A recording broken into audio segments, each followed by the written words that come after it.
zaman logam.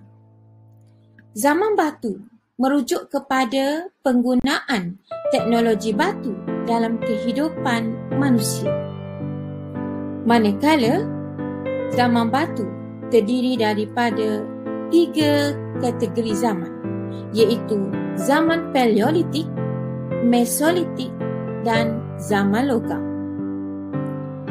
Seterusnya, zaman logam merujuk kepada penggunaan teknologi yang berasaskan logam seperti gangsa dan besi. Terdapat beberapa contoh peralatan besi yang telah dihasilkan oleh masyarakat zaman prasejarah dalam zaman logam, iaitu seperti kapak, tulang mawas, beliung dan mata lembik. Seterusnya, kita lihat pula tajuk yang kedua, iaitu lokasi zaman prasejarah di dunia. Pentingnya kita mengetahui lokasi kedudukan zaman prasejarah supaya kita dapat mengetahui tinggalan manusia sama ada dalam bentuk artifak atau ikofak. Artifak menunjuk kepada bahan-bahan atau peralatan yang digunakan oleh masyarakat pada zaman prasejarah. Manakala ikofak merujuk kepada sosok budaya, kebudayaan yang diamalkan oleh masyarakat tersebut. Lokasi yang dijumpai ialah kebanyakannya berada di lembah sungai dan kawasan tertutup seperti gua.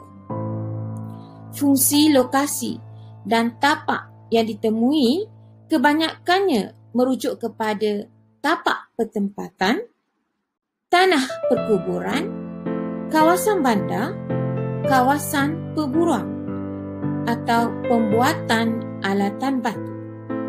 Dan semua tempat lokasi yang dijumpai pada zaman prasejarah dan zaman-zaman sejarah yang lain adalah diiktiraf oleh badan dunia yang dikenali sebagai UNESCO.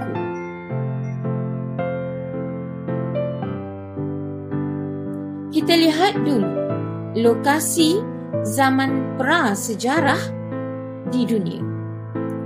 Lokasi zaman prasejarah telah ditemui di Gua Cauvet, Perancis berdasarkan lukisan yang terdapat dalam gua merujuk kepada aktiviti memburu binatang.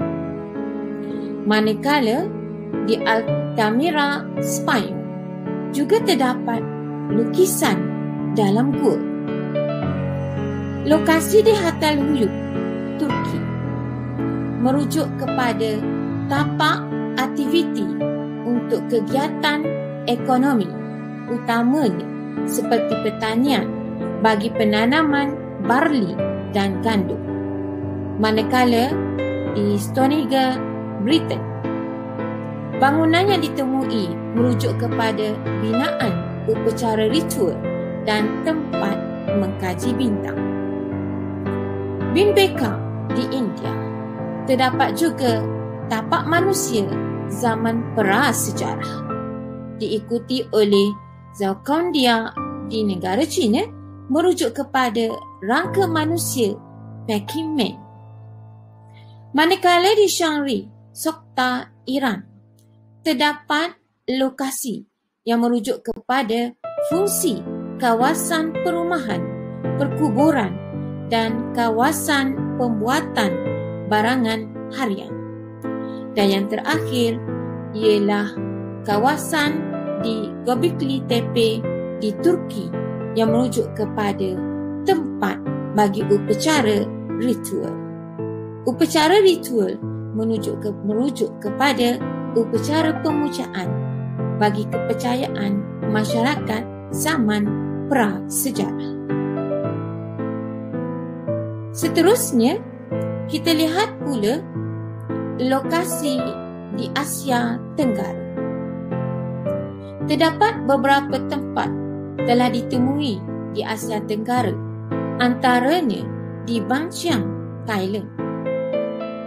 Fungsi tapak zaman prasejarah yang ditemui merujuk kepada tapak menjalankan aktiviti pertanian, pembuatan logam, tekstil, tembika tanah dan kegiatan menternak binatang. Manakala di Lenggong, Malaysia, terdapat tinggalan rangka perak men. Gualiang Bui Buah Pulau Flores, Indonesia merujuk kepada tinggalan Flores men atau Homo florensis.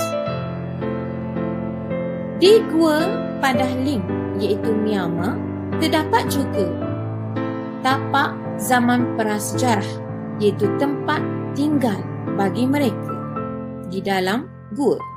Manakala di Sayun, Vietnam terdapat aktiviti ekonomi pembuatan tembika. Dan yang terakhir ialah di Gua Tambun, Filipina merujuk kepada tinggalan rangka manusia. Itulah antara beberapa lokasi yang telah dikenal pasti wujud pada zaman prasejarah di dunia dan juga di Asia Tenggara. Secara rumusan, penemuan lokasi-lokasi zaman prasejarah di dunia membolehkan kita mengetahui kewujudan manusia zaman tersebut. Pemeliharaan dan pemeliharaannya sangat penting bagi memastikan generasi akan datang mengetahui serta memahami sejarah dan tamadun yang telah dilalui oleh manusia ketika itu. Sebagai pengakhiran, cikgu menyediakan latihan pengukuhan bagi latihan pelajar. Setakat itu saja perkongsian daripada cikgu untuk tajuk bab 3 zaman prasejarah. Jangan lupa subscribe, like dan komen channel Sejarah Cikgu Ida. Sekian, terima kasih.